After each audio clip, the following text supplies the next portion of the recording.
بسم اللہ الرحمن الرحیم۔ بنت ہوا وائس چینل کے محترم خواتین و حضرات، السلام علیکم۔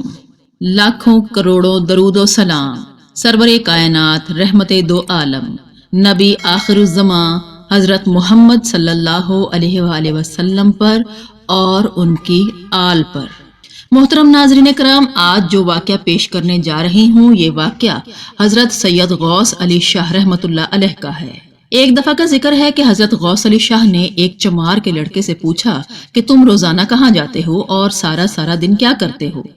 کیونکہ حضرت غوث علی شاہ رحمۃ اللہ علیہ کو اس چمار کے لڑکے کی حرکتیں کچھ مشکوک لگ رہی تھی، اس لیے آپ نے اس سے پوچھا کہ آج کل تم کیا کرتے رہتے ہو؟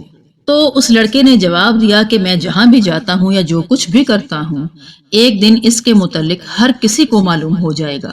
تو آپ رحمت اللہ علیہ نے کہا کہ اس میں ایسی کیا رازداری کی بات ہے؟ تو چمار کے لڑکے نے کہا، میں نے جو کہہ دیا کہ یہ بات زیادہ دیر تک راز نہیں رہے گی۔ آپ رحمت اللہ علیہ نے فرمایا، کیا تم یہ چاہتے ہو کہ یہ راز میں اپنی کوشش سے معلوم کر لوں؟ تو جب آپ رحمت اللہ علیہ نے یہ بات کی تو آخر کار چمار کے لڑکے نے ہار مان لی اور سارا ماجرا سنانے لگا۔ وہ لڑکا کہنے لگا کہ بات صرف اتنی ہے کہ میں ایک منتر سیکھ رہا ہوں اور اس منتر کا جاپ میں دریا کے کنارے کھڑا ہو کر کرتا ہوں۔ تو غوث علی رحمت اللہ علیہ نے جواب دیا، اچھا جس روز تم اپنا یہ منتر سیکھ لو گے تو مجھے ضرور بتا دینا، میں بھی تمہارے منتر کا کمال دیکھوں گا۔ اس کے بعد آپ رحمت اللہ علیہ اپنے گھر چلے گئے۔ کافی دنوں کے بعد وہ لڑکا آپ کے گھر پہنچا اور بتایا کہ میں نے اپنا جاپ مکمل کر لیا ہے، اگر دیکھنا چاہو تو میرے ساتھ آ جاؤ۔ غوث علی رحمت اللہ علیہ اسی وقت لڑکے کے ساتھ چل دیے۔ لڑکے نے دریا کے کنارے پہنچ کر چاول پکائے اور پھر ایک بکرے کو قربان کیا، پھر پوجا کرنے کے بعد منتر پڑھنا شروع کر دیا۔ جب اس نے منتر مکمل کیا تو وہ بہت خوش ہوا اور بولا، میاں جی بھگوان کی کرپا سے میں کامیاب ہو گیا ہوں۔ غوث علی رحمت اللہ علیہ نے کہا کہ میں کس طرح اس بات پر یقین کر لوں کہ تم کامیاب ہو گئے ہو؟ تو لڑکے نے جواب دیا، میں جو کہہ رہا ہوں۔ تو غوث علی رحمت اللہ علیہ نے کہا کہ جب تک میں سب کچھ اپنی آنکھوں سے نہیں دیکھوں گا یقین نہیں کروں گا۔ لڑکے نے کہا کہ چلو تمہیں ابھی اپنے منتر کا تماشا دکھاتا ہوں۔ لڑکے نے ایک کنکر زمین سے اٹھایا، کچھ پڑھا اور پڑھ کر اس کنکر کو درخت پر دے مارا۔ تو جیسے ہی اس نے درخت کو کنکر مارا تو درخت کو فوراً آگ لگ گئی اور دیکھتے ہی دیکھتے وہ درخت راکھ ہو گیا۔ آپ رحمت اللہ علیہ نے کہا، کیا تم کسی آدمی کو بھی راکھ کر سکتے ہو؟ تو لڑکے نے جواب دیا، کیوں نہیں، میں ہر چیز کو راکھ کر سکتا ہوں۔ غوث علی نے فرمایا کہ تم مجھے راکھ کر کے دکھا تو میں مانوں۔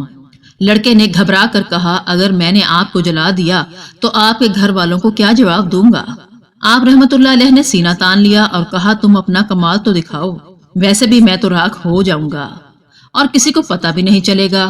جب آپ نے بار بار اصرار کیا تو لڑکے کو بھی طیش آ گیا اور وہ بولا، میاں جی آپ مجھے غصہ نہ دلائیں ورنہ آپ اپنی زندگی سے ہاتھ دھو بیٹھیں گے۔ آپ نے جواب دیا، تو بے فکر ہو جا، مجھے کچھ نہیں ہوگا۔ اس پر لڑکے نے غصے سے کہا، میاں جی مرنے کے لیے تیار ہو جا۔ پھر لڑکے نے کنکر پکڑ کر اس پر منتر پڑھنا شروع کر دیا۔ غوث علی رحمت اللہ علیہ اس لڑکے پر اپنی نظریں جمائے کھڑے تھے۔ جب لڑکے نے منتر مکمل کر لیا تو کنکر کو آپ کی طرف پھینکا۔ غوث علی رحمت اللہ علیہ نے اپنے گرد حصار کھینچ لیا جس کی وجہ سے وہ محفوظ رہے، مگر غوث علی رحمت اللہ علیہ نے اپنے دل میں سوچا کہ حصار میں قید ہو کر منتر سے بچے تو کیا بچے۔ آپ نے اس لڑکے سے کہا کہ تم دوبارہ منتر پڑھو، میں پہلے حصار میں گیا تھا، اب میں آزاد تمہارے منتر کا سامنا کروں گا۔ لڑکے نے دوبارہ منتر پڑھا اور کنکر غوث علی رحمت اللہ علیہ کی طرف پھینکا۔ کنکر غوث علی رحمت اللہ علیہ سے ٹکرایا اور واپس گیند کی طرح اچھل کر چمار کے لڑکے کو لگا اور وہ لڑکا بے ہوش ہو گیا۔ غوث علی رحمت اللہ علیہ پریشان ہو گئے۔ اسی پریشانی کی حالت میں چمار کے پاس پہنچے اور اسے سارا واقعہ سنایا۔ چمار بیچارہ بھاگم بھاگ وہاں پہنچا۔ اس کا لڑکا اوندھے منہ زمین پر پڑا تھا اور اس کے جملہ مساموں سے خون جاری تھا۔ چمار لڑکے کو اٹھا کر سیدھا غوث علی کے نانا کے پاس شکایت لے کر گیا۔ آپ کے نانا نے جب سارا ماجرا سنا تو غوث علی رحمت اللہ علیہ کو فوراً طلب کیا اور ان سے کہا کہ غوث علی میں کیا سن رہا ہوں؟ تو غوث علی نے جواب دیا، نانا جان آپ نے جو سنا ہے وہ بالکل درست سنا ہے۔ یہ لڑکا اپنی قوت اور طاقت مجھ پر آزما رہا تھا جبکہ میں بھی اس کے مقابلے میں اپنی قوت آزما رہا تھا، لیکن یہ لڑکا قوت کے لحاظ سے مجھ سے کمزور تھا، لہٰذا یہ میری قوت کا مقابلہ نہ کر سکا اور بے ہوش ہو گیا۔ اس میں میرا کوئی دوش نہیں۔